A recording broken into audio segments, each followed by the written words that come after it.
오늘의 말씀은 사사기 9장 22절부터 45절까지 말씀입니다. 아비멜렉이 이스라엘을 다스린 지 3년에 하나님이 아비멜렉과 세겜 사람들 사이에 악한 영을 보내심에 세겜 사람들이 아비멜렉을 배반하였으니 이는 여룻바알의 아들 70명에게 저지른 포악한 일을 갚되 그들을 죽여 피 흘린 죄를 그들의 형제 아비멜렉과 아비멜렉의 손을 도와 그의 형제들을 죽이게 한 세겜 사람들에게로 돌아가게 하심이라. 세겜 사람들이 산들의 꼭대기에 사람을 외복시켜 아비멜렉을 엿보게 하고 그 길로 지나는 모든 자를 다 강탈하게 하니 어떤 사람이 그것을 아비멜렉에게 알리니라. 에벳의 아들 가알이 그의 형제와 더불어 세겜에 이르니 세겜 사람들이 그를 신뢰하니라. 그들이 밭에 가서 포도를 거두어다가 밟아 짜서 연회를 베풀고 그들의 신당에 들어가서 먹고 마시며 아비멜렉을 저주하니 에벳의 아들 가알이 이르되 아비멜렉은 누구며 세겜은 누구기에 우리가 아비멜렉을 섬기리요. 그가 여룻바알의 아들이 아니냐. 그의 신복은 스불이 아니냐. 차라리 세겜의 아버지 하몰의 후손을 섬길 것이라. 우리가 어찌 아비멜렉을 섬기리요. 이 백성이 내 수하에 있었더라면 내가 아비멜렉을 제거하였으리라 하고 아비멜렉에게 이르되 내 군대를 증원해서 나오라 하니라. 그 성읍의 방백 스불이 에벳의 아들 가알의 말을 듣고 노하여 사자들을 아비멜렉에게 가만히 보내어 이르되 보소서 에벳의 아들 가알과 그의 형제들이 세겜에 이르러 그 성읍이 당신을 대적하게 하니 당신은 당신과 함께 있는 백성과 더불어 밤에 일어나 밭에 매복하였다가 아침에 해 뜰 때에 당신이 일찍 일어나 이 성읍을 엄습하면 가알 및 그와 함께 있는 백성이 나와서 당신을 대적하리니 당신은 기회를 모아 그에게 행하소서 하니 아비멜렉과 그와 함께 있는 모든 백성이 밤에 일어나 네 때로 나누어 세겜에 맞서 매복하였더니 에벳의 아들 가알이 나와서 성읍 문 입구에 설 때에 아비멜렉과 그와 함께 있는 백성이 매복하였던 곳에서 일어난지라.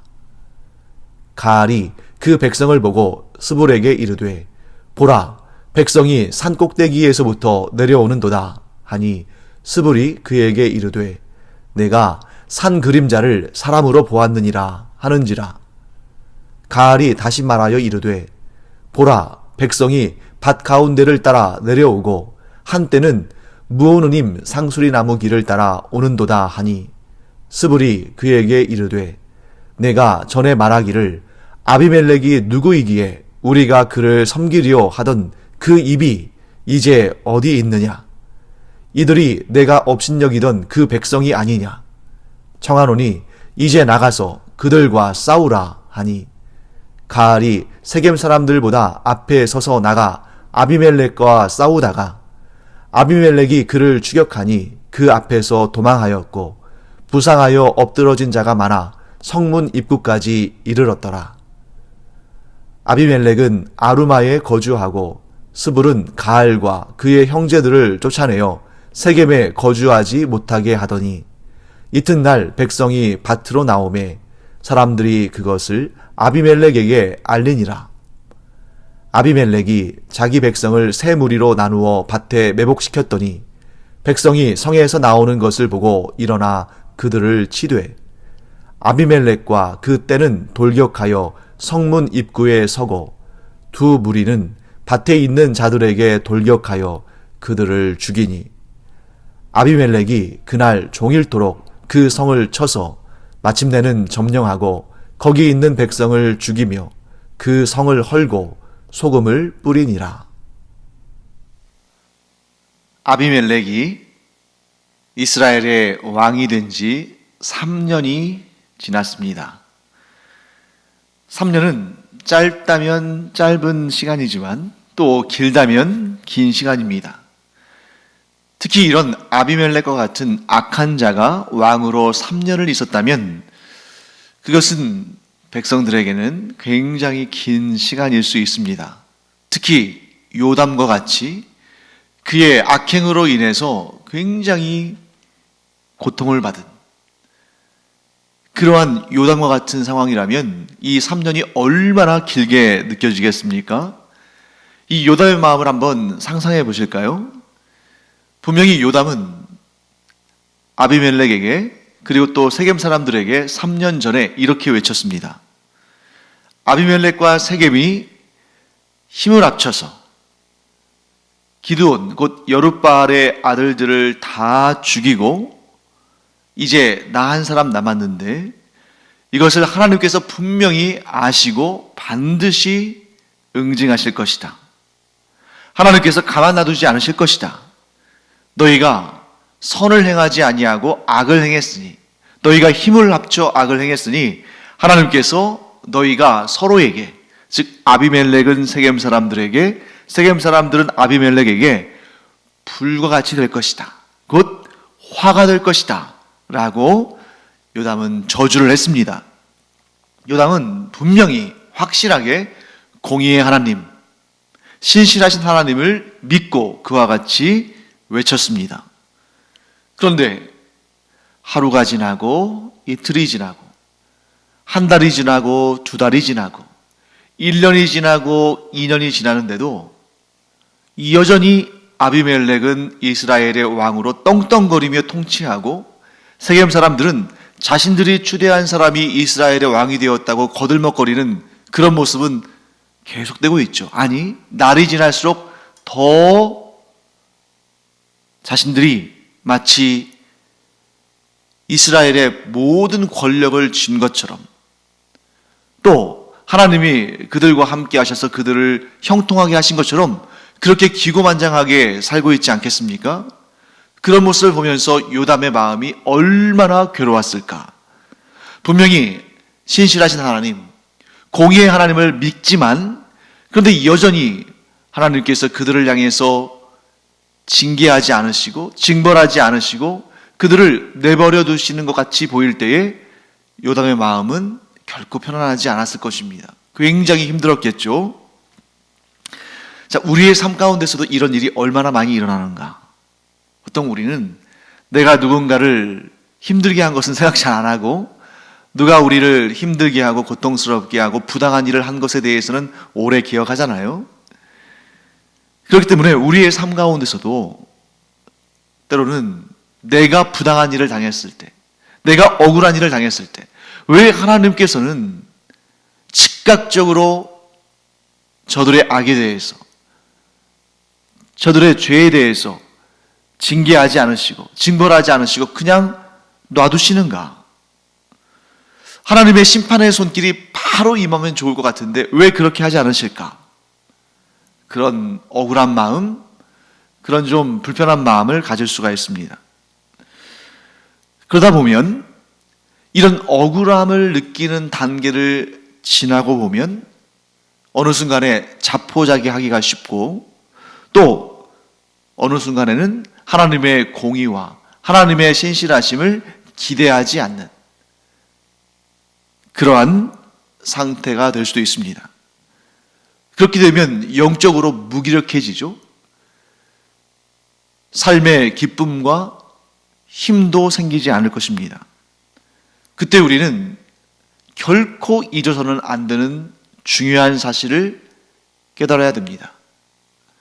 비록 하나님께서 지금 침묵하시는 것처럼 보이고 하나님께서 그런 악한 자들에 대해서 그들의 죄에 대해서 그냥 방치하시는 것처럼 보인다 할지라도 하나님은 반드시 악을 징계하시고 징벌하시는 분이시며 하나님은 악한 자를 반드시 심판하시는 분이시다.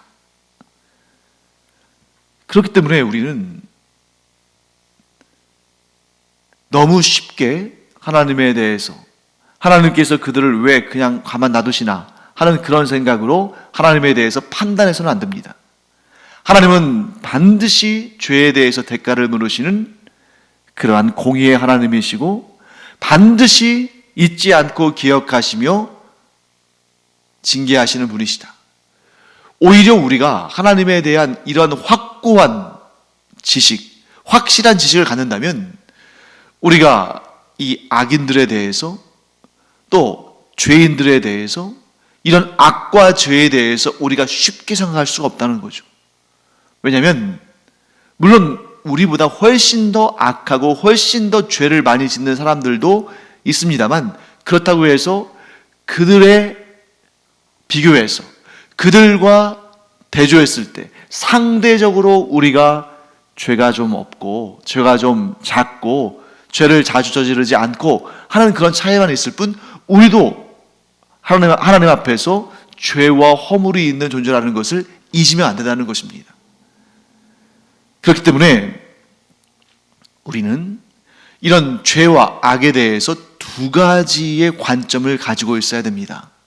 하나는 우리가 그런 억울한 일을 당하고 정말 이런 악한 자들에 의해서 고통을 당하고 할 때에 나의 그 억울함, 나의 이 고통, 나의 이 괴로움에 대해서 하나님께서 반드시 신원하여 주신다.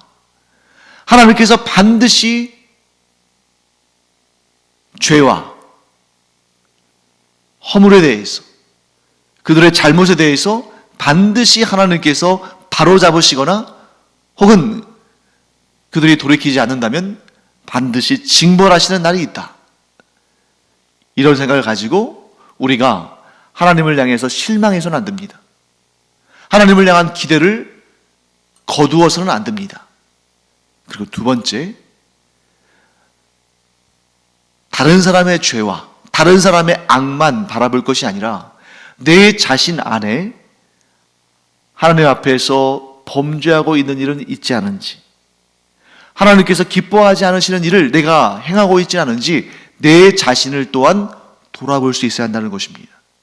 즉 나의 죄에 대해서는 하나님 앞에 이것 아무것도 아니에요, 이거 그냥 넘어가셔도 괜찮습니다, 이렇게 하나님 앞에 아무것도 아닌 척 하면서 다른 사람들의 죄에 대해서는 막 광분하고 막 진노하고 분노하면서 하나님께 얼른 저 사람 징계해달라고, 얼른 징벌해달라고 이러는 것은 아닌지. 그렇기 때문에 예수님께서 우리에게 뭐라고 말씀하십니까? 너의 눈에 있는 들보는 보지 못하면서 어떻게 다른 사람의 눈에 있는 티끌만 보느냐. 너의 눈에 있는 그 들보를 제거해야 다른 사람 눈에 있는 티끌을 제하라고 말할 수 있는 것이다. 사랑하는 성도 여러분, 우리의 하나님은 한없이 인자와 긍휼이 많으신 분이시지만 동시에 한없이 두려우신 분입니다. 왜냐하면 그 어떤 죄도 하나님은 반드시 그 죄값을 물으시는 분이시기 때문입니다. 그러니 우리가 예수 그리스도를 구주로 영접했다는 사실이 우리에게 얼마나 큰 은혜고 복이고 안심할 수 있는 일인가. 만일 우리가 예수 그리스도를 구주로 영접하지 않았다면 우리는 지옥에 가지 않을 사람이 아무도 없습니다. 우리가 우리의 죄값을 스스로 갚아야 한다면 우리는 모두 지옥 갈 사람들입니다. 왜요? 왜라는 질문 자체가 필요 없습니다. 우리 자신 스스로가 우리의 증인이 되고 심판이 되기 때문이죠. 우리가 예수 그리스도를 믿고 예수 그리스도께 우리의 모든 죄짐을 맡겼기 때문에 우리가 안심하며 살 수 있는 것이지, 아니라면 우리의 미래는 끔찍한 것입니다. 그러나 여기에서 우리가 한 가지 더 꼭 기억해야 할 사실이 있습니다.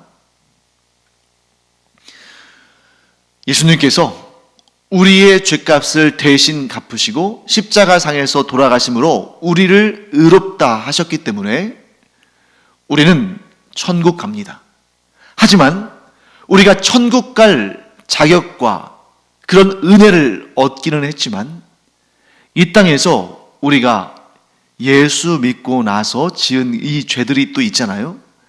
그 죄들에 대해서는 반드시 하나님께서 또 그 죄값을 물으십니다. 단 그 죄값이 영원한 지옥으로 던지시는 영원한 심판이 아니라 이 땅에서 우리가 그 일을 수습해야 되는 그러한 죄값들인 거죠. 그래서 구원파의 주장처럼 우리가 예수 그리스도를 구주로 영접했다면 그 다음에는 어떤 죄를 지어도 문제가 안 된다. 그 잘못된 거예요. 그건 잘못 해석한 것입니다. 어떻게 해석해야 되냐면 우리가 예수 그리스도를 구주로 영접하는 그 순간 우리는 그 어떤 죄로도 지옥의 영원한 형벌에 던져지지는 않습니다. 우리는 천국에 갑니다. 그러나 우리가 이 땅에서 지은 죄들, 예수 믿고서도 이 땅에서 우리가 자범죄를 짓지 않습니까? 그 죄들에 대해서는 우리가 이 땅에서 해결을 해야 한다는 거죠.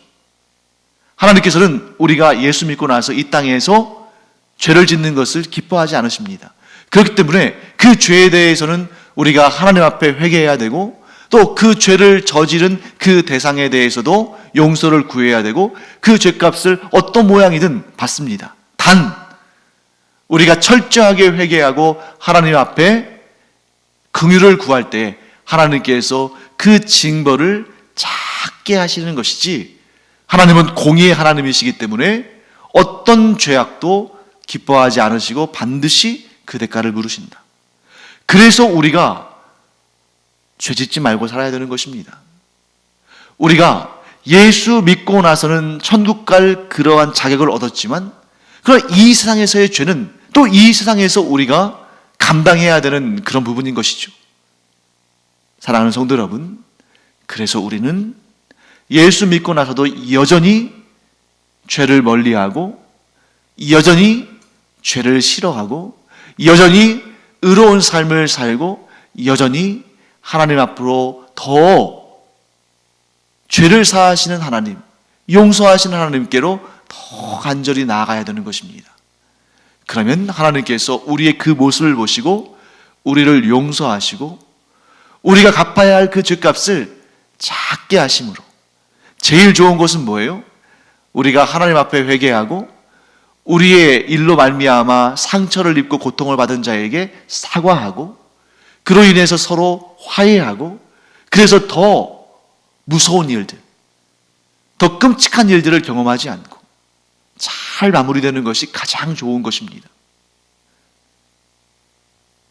만일 우리가 죄를 뉘우치지 않고 하나님 앞에 회개하지 않고 우리로 인하여서 고통당한 자들에게 사과하지 않는다면 하나님께서 그렇게 하도록 그렇게 해야 한다는 것을 알도록 우리에게 무서운 징계를 내리실 것입니다. 물론 우리는 이미 천국에 가도록 결정되어진 사람들이지만 이 땅에서도 하나님의 기쁘심이 되고 또 이 땅에서도 거룩한 삶을 살아야 되고 또한 우리의 잘못으로 인해서 우리의 죄로 인해서 누군가에게 상처와 고통을 주지도 않아야 되고 또한 그 죄에 대한 징벌을 받지도 않는 것이 가장 좋다. 그러므로 우리가 매일매일을 살아가면서 죄짓지 않기를, 죄짓지 않는 그러한 영적인 순수함을 갖기를 간절히 바라고 기도하고 또한 거룩한 삶으로 죄를 멀리해야 한다 하는 것을 우리는 반드시 기억해야 됩니다. 그래서 하나님께서는 이 아비멜렉과 세겜 사람들의 그 죄를 잊지 않으시고 징벌하십니다. 그런데 3년의 시간을 주셨어요. 왜 3년의 시간을 주셨을까? 그 시간은 어쩌면 한편으로는 아비멜렉의 죄를 응징하기에 가장 좋은 시간이기도 하지만 또 한편으로는 그 3년 동안에 아비멜렉과 세겜 사람들이 자신들이 지은 죄에 대해서 회개하고 돌아올 충분한 시간을 주신 것이기도 합니다. 가장 좋은 시나리오, 가장 좋은 결말은 무엇이겠습니까? 아비멜렉과 세겜 사람들이 자신들의 죄를 뉘우치고 회개하고 하나님 앞으로 와서 그들이 하나님의 용서하심을 구하고 그리고 자신들로 인하여서 피해를 입은, 해를 입은 자들을 위로하고 그들에게도 사죄하는. 물론 지금 요담을 제외한 모든 사람들은, 모든 그 기드온의 아들들은 죽였기 때문에 뭐 어떻게 회복할 수가 없습니다만 이렇게라도 할 수 있는 거죠. 요담에게 와서 철저하게 회개하고 사과를 하고, 그리고 그 죽은 자들을 위해서 그들의 명예를 다시 높여주고 그들을 기억하고 그들에게 또 사과하는 그런 모습, 비록 이 세상을 떠났지만 그런 모습이라도 갖추는 것이 그들의 진정성 있는 회개의 모습을 보이는 방법이었을 것입니다. 그런데 그렇게 하지 않았거든요. 하나님께서 또한 참아주시는 시간은 무한정이 아닙니다. 하나님은 3년 동안 참아주셨고 3년이 지나자 그들에게 응징, 곧 그들의 죄에 대한 대가를 치르게 하십니다. 이때 하나님께서 사용하신 방법은 뭐냐면 악한 자들이 서로 배신하고 서로 공격하고 서로 싸우는 방법을 사용하셨습니다. 하나님께서 악한 영을 아비멜렉과 세겜 사람들에게 보내셨습니다. 자, 지난번에도 우리가 살짝 살펴봤습니다만 하나님은 악한 영을 선한 사람들에게, 죄 없는 사람들에게 보내지는 않으셔요. 그리고 또 어떤 경우는 악한 영을 하나님께서 사용하신다는 것이 좀 익숙하지 않으실 수 있습니다만 분명한 것은 무엇입니까? 악한 영이든 무엇이든 이 세상에 온 우주에 있는 그 무엇이든 간에 하나님은 다 통치하시고 얼마든지 그것을 사용하셔서 하나님의 뜻을 이루신다 하는 것을 우리는 알아야 됩니다. 자, 그래서 세겜 사람들이 아비멜렉을 향해서 반란의 마음을 갖습니다. 어떤 마음이냐면 아비멜렉을 왕으로 인정하지 않는 거죠. 그리고 산 꼭대기에서 그 길을 지나가는 사람들을 붙들고 그들을 갈취하는 일을 합니다. 그런데 그 사람들이 다 어떤 사람들이에요? 아비멜렉의 백성들이죠. 어찌되었건 아비멜렉이 지금 이스라엘을 다스리고 있으니까요. 그 소식이 아비멜렉의 귀에 들어갔습니다. 아비멜렉이 자기의 백성들을 사로잡고 갈취하는 이 세겜 사람들에 대해서 마음이 좋았겠습니까? 좋지 않았겠습니까? 좋지 않았죠. 그들이 나를 도왔다고 해서, 나를 도와서 나를 왕에 세웠다고 해서 이제는 정말 나를 등에 업고 저 악한 짓을 하면서 나의 백성들을 괴롭히고 있구나. 저들이 더 얻을 것은 무엇이냐? 나의 왕위를 갈취하고 저들 스스로 왕이 되고자 하는 것밖에 더 있겠느냐? 이런 마음이 들었겠죠. 세겜 사람들은 아비멜렉을 의심하고 인정하지 않고 미워하고, 아비멜렉은 또 세겜 사람들을 의심하고 그들을 미워하고 그들에 대한 불만이 쌓여가고, 지금 아주 이 언제 터질지 모르는 그런 풍선처럼 지금 위험의 강도가 점점 더, 불신의 강도가 점점 더 커지고 있습니다. 그때 거기에다가 기름을 부은 사람이 있는데 그가 바로 가알이라는 사람입니다. 가알이라는 사람이 그의 형제들과 함께 세겜에 와서 거주하기 시작했습니다. 이사한 거죠. 그런데 이들이 이제 자기들이 섬기는 우상 신전에서 먹고 마시고 떠드는 그런 잔치를 벌였는데, 가알이 듣자 하니까 이 세겜 사람들이 아비멜렉에 대한 감정이 좋지 않아요. 아비멜렉에 대해서 욕하고 아비멜렉에 대해서 저주합니다. 그러니까 가알 안에도 악한 영이 들어왔습니다. 맞장구를 치는 거죠. 그래, 우리가 아비멜렉을 섬길 이유가 뭐가 있냐? 아비멜렉을 섬길 거면 차라리 이 세겜 땅의 원주인이었던 세겜의 아버지 하볼을 섬기는 게 낫지 않겠느냐 하고 맞장구를 칩니다. 그러면서 뭐라고 하냐면, 당신들이 나 도와주면, 나를 당신들의 지휘자로 삼으면, 지휘관으로 삼으면 내가 얼마든지 아비멜렉을 쳐서 승리할 수 있다. 아비멜렉아, 한번 군대를 동원하고 나와봐라. 내가 맞서 싸우고 너를 꺾어주겠다. 이렇게 도발을 합니다. 그런데 그 이야기가 아비멜렉의 부하인 스불에게로 들어갑니다. 스불의 귀에 들어가죠. 그래서 스불이 그 이야기를 자기의 왕인, 자기의 주인인 아비멜렉에게 전합니다. 그리고 이렇게 말하죠. 왕이여, 지금 세겜 사람들이 이 가알과 함께 이렇게 지금 반란을 도모하고 있으니 군대를 데리고 와서 매복하고 있다가 이들을 처단하십시오.